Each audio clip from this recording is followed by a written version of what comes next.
Oi, oi, oi, povo de Deus! Voltamos com mais um vídeo dos Ungidos.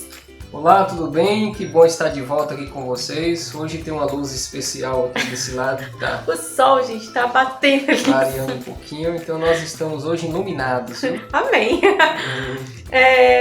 Bem, primeiro, antes da gente entrar no assunto da semana, eu queria pedir para você que está chegando aqui pela primeira vez, a gente toda semana posta um vídeo da leitura do livro Os Ungidos.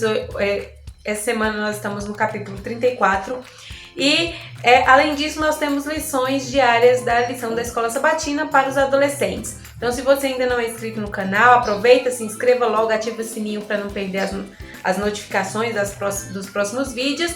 Dá o seu curtir aí logo no vídeo, logo de primeira, e compartilhe com seus amigos para que eles também aprendam mais sobre a palavra de Deus.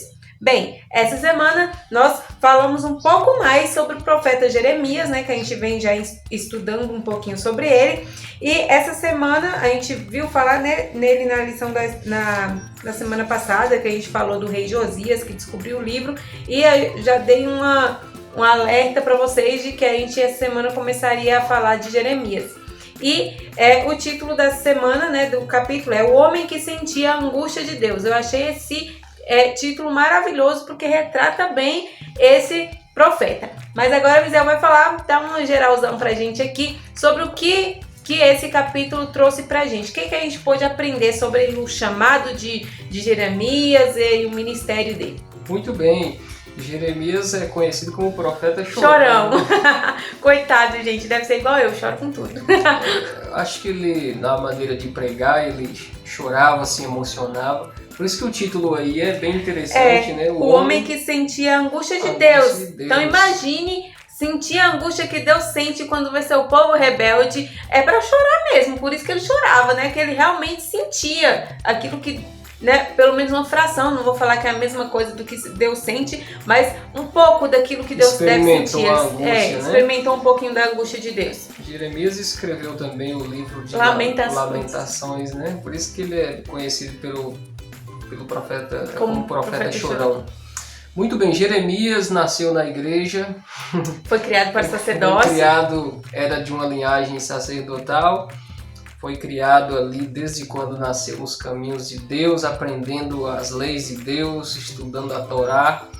E ali ele foi crescendo no aprendizado. E Deus observando a vida de Jeremias, um rapaz sincero, que gostava da coisa certa, não tinha medo de falar a verdade.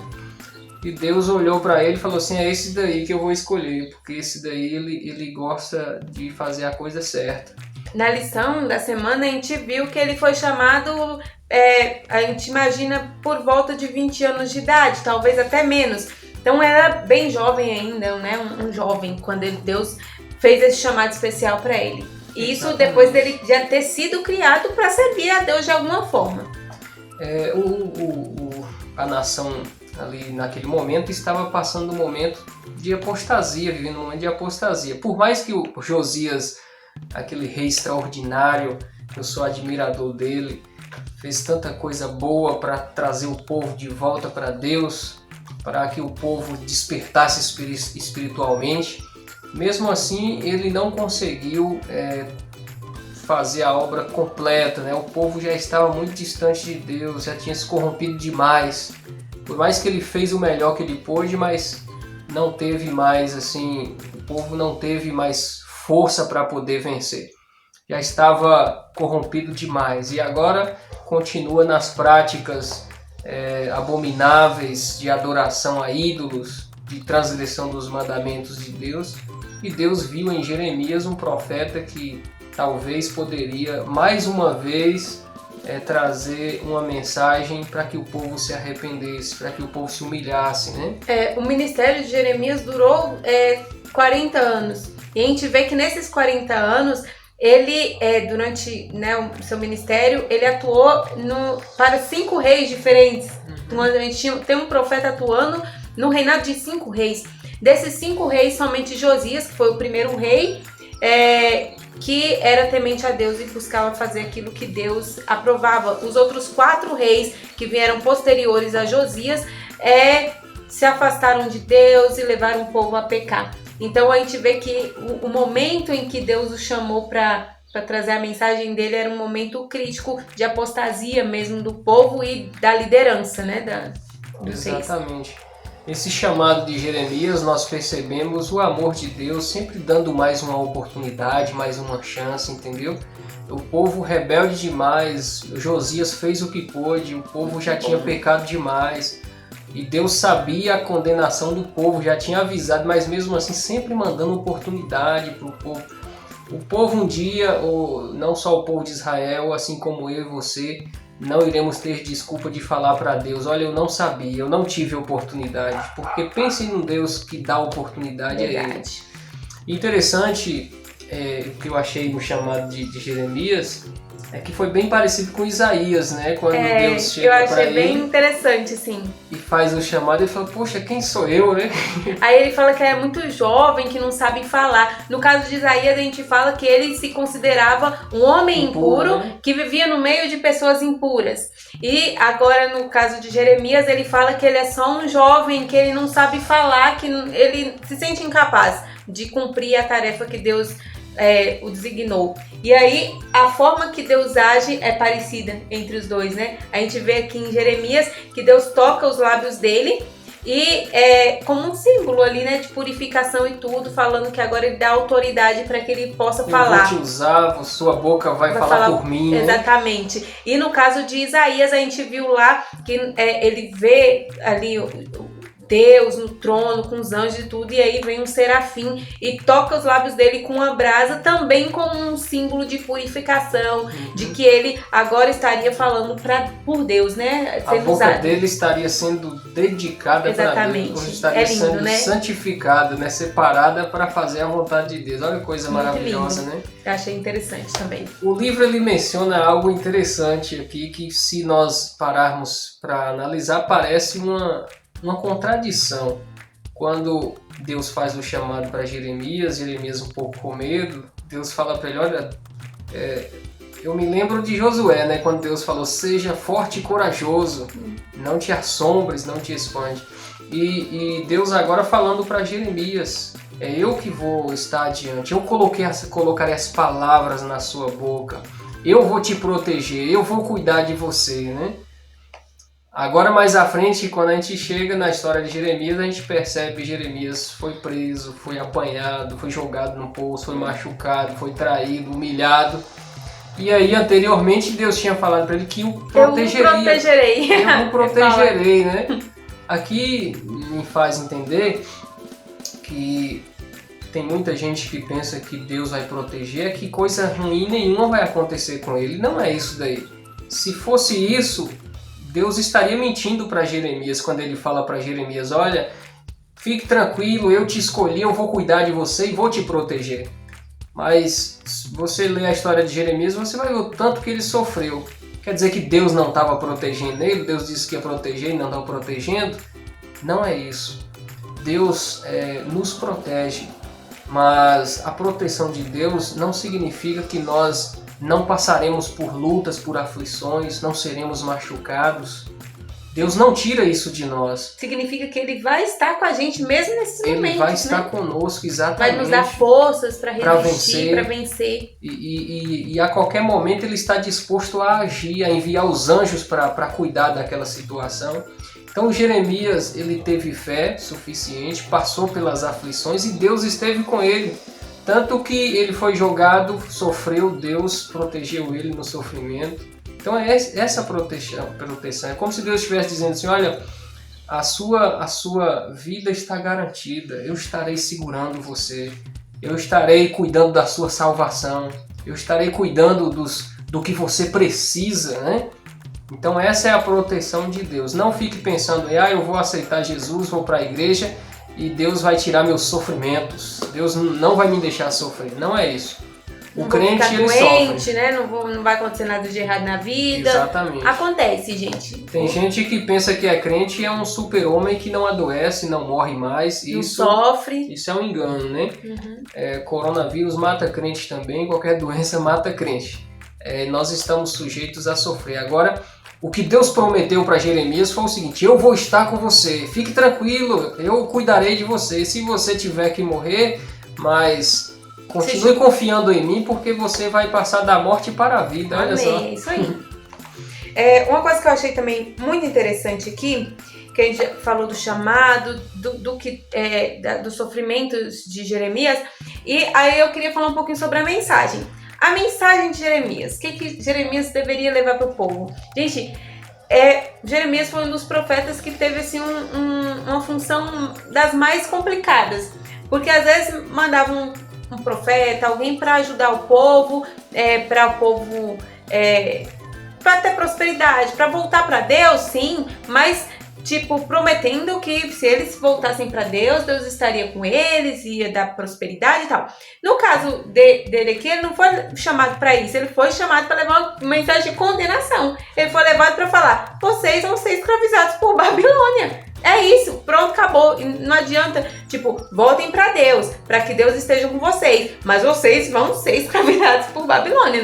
Não tinha jeito. Não tinha jeito. Ia ser levado por Babilônia. E a cidade ia ser destruída. E aí ele chega e fala que o templo que Salomão construiu há um tempão atrás, gente, o templo para o povo judeu naquela época era quase que Deus ali na terra. E aí você chega e fala que o templo vai ser destruído, que não vai ficar nada, vai acabar com tudo. A popularidade dele foi lá para baixo. E os reis ficaram apavorados. E com raiva, sei lá. Porque como é que eles entendiam agora que Jeremias estava agindo contra a nação, né? Uhum. Ao ele pronunciar essas palavras, que o templo ia ser destruído, que a cidade ia ser destruída, o povo ia ser levado cativo, o povo ia ser levado para ser escravos. Então o rei ficou furioso, ele está agindo contra nós. Por isso que ele sofreu tanto, né? Foi ameaçado, foi machucado, foi preso.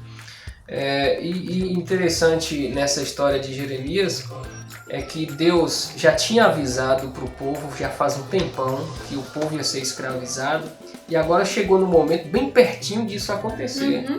Jeremias foi um dos que presenciou a cena, exatamente. Né? Então ele estava ali naquele período, já prestes a acontecer a invasão de Babilônia, e ele estava ainda trazendo uma última mensagem de advertência para o povo. Olha, ainda há uma saída, vocês vão ser escravos, mas se voltar para Deus, lá na escravidão vocês receberão o cuidado dele, vocês receberão perdão, né? E um dia Deus vai libertar vocês e vocês vão retornar e a cidade será reconstruída. Exatamente. Teve pessoas que voltou para Deus. Temos exemplos de Daniel, Sadraque, Mesaque, Abednego. Exatamente. Todos os amigos, vários outros. Falando os nomes hebraicos, né? Daniel, Azarias, Misael e Ananias. Eu fico lembrando mais dos nomes deles. Mesaque, Sadraque, Abednego e Daniel, Belsazar, né? Belsazar. Muito bem. Então, assim, nós temos esses exemplos aí de pessoas que voltaram para Deus, ou seja, continuaram firmes, acreditando na promessa, não se desviou, foi para o cativeiro e lá permaneceu fiel e Deus honrou eles lá. Não dá spoiler, isso tá mais pra frente. Só para você ficar curioso aí como vai ser a lição. Vai ser muito bom mais pra frente, gente. Né? Mas assim, Deus ele vai nos honrar em meio ao sofrimento, em meio à escravidão, em meio às doenças, onde nós estivermos. Agora só depende de mim, de você continuar fiéis a Ele, continuar acreditando, tendo fé. E Ele nos honrará onde nós estivermos, né? Verdade. A gente está chegando aqui no final, mas a gente já viu que por mais que Deus trouxe essa mensagem de condenação, ele vinha há muito tempo dando oportunidade, mensagem após mensagem, para que o povo voltasse para ele. Além disso, o que eu achei muito interessante, que é mencionado aqui no capítulo, é que um verdadeiro profeta, ele sempre edifica. Porque às vezes a gente pode confundir um pouquinho com mensagem de condenação, com nós condenarmos as pessoas, e é coisa totalmente diferente. Jeremias ele trazia uma mensagem de condenação, mas com esperança, mostrando que ainda havia possibilidade de restauração, de cura, de perdão para as pessoas que se voltassem para Deus. Ele avisava, falava: se a gente continuar desse jeito, vai vir as consequências, mas Deus tem algo melhor, Deus promete, Deus tem algo melhor para te oferecer. E às vezes a gente tem que tomar bastante cuidado em como nós lidamos com as pessoas que erram, né, à nossa volta, na nossa igreja, no nosso convívio, porque às vezes a gente pode se sentir tentado a ver o erro no outro e condenar, achando que isso faz parte, tipo, a pessoa fez errado e aí a gente quer logo que a pessoa tenha algum tipo de disciplina, a gente parece que fica desejando ver uma punição e tal, e condena a pessoa como se, sabe, assim, esquece da outra parte, que é levar a mensagem de esperança, de que a pessoa, beleza, a pessoa errou, precisa às vezes se redimir de um tipo de disciplina de alguma coisa, mas não excluí-la, ela ainda faz parte do nosso meio, ela precisa saber que Deus está disposto a perdoá-la, a apagar todos os erros que ela cometeu e dar uma nova oportunidade de vida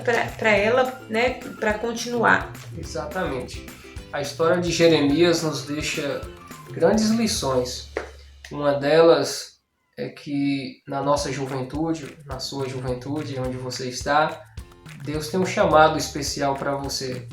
Você precisa falar a verdade, independente de quem goste ou não, mas tem que ser com esperança, com amor, com fidelidade, compaixão, mas a verdade precisa ser pregada. O mundo vai ser destruído, o pecado vai ser destruído.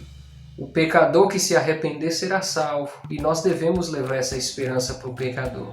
Alguns pensam que correção, como Jeremias fazia, que trouxe ali uma advertência para o povo, alguns pensam que faz efeito é quando você chega falando com arrogância, com ignorância, com alguém que cometeu erro. E não é assim que funciona, né? A mensagem ela precisa ser dita com amor. É você chegar na mansidão e conversar com a pessoa, olha, você errou, a consequência disso talvez a morte, se você não arrepender, vai ter consequências terríveis, né?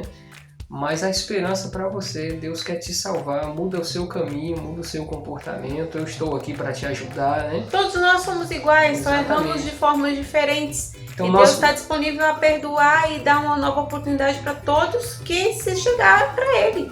Se você chega de uma maneira educada para corrigir alguém, mostrando a ela o caminho errado que ela está, mas também mostrando possibilidade de amor por ela, fica muito mais fácil da pessoa se arrepender. É isso aí, a história de Jeremias, muito interessante. Você pode ser um Jeremias hoje no mundo em que vive para levar a mensagem de salvação e de arrependimento. Lembrando que, às vezes, nós, assim como Jeremias, podemos nos sentir que nós não somos aptos para fazer algumas coisas. O capítulo também fala fala que Jeremias era uma pessoa tímida.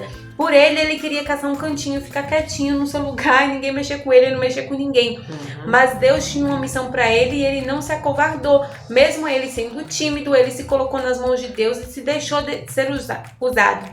Então, também eu acho que é um chamado para cada um de nós, para que nós nos coloquemos à disposição de Deus, independente de como é o nosso jeito, se eu sou extrovertida, se eu sou tímida, se eu sou falante, se eu sou mais quietinha, mais calada. Deus está disposto a nos usar. Só basta saber se nós estamos dispostos a sermos usados. É isso aí. Muito bem, Deus abençoe vocês. A semana que vem estaremos de volta com mais um capítulo especial e você não pode perder. Tá bom? Um abraço a todos e até a semana que vem. É isso aí, gente. Um beijão pra vocês. Feliz sábado. E a gente se encontra no capítulo 35 aqui nos Ungidos na próxima semana. Beijão. Tchau, tchau. Tchau, tchau.